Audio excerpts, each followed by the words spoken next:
Okay, do you want to draw a prairie sky with me on this piece of paper? I wrote an appointment I have to go to tomorrow on it, but it's okay because this is washable watercolor pencil crayon, so this is going to be the horizon line. And then I'm going to take a blue one, and I'm going to do, I want to do like crazy clouds for this, like pinky blue ones.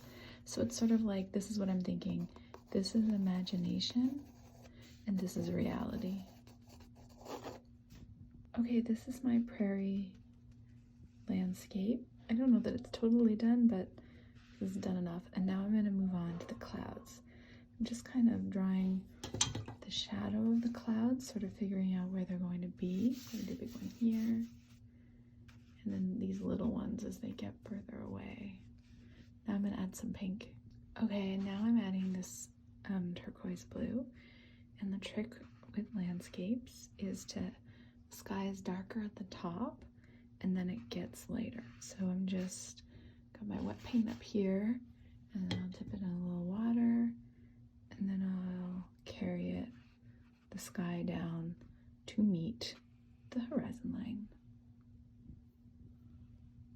Okay, this is what I meant.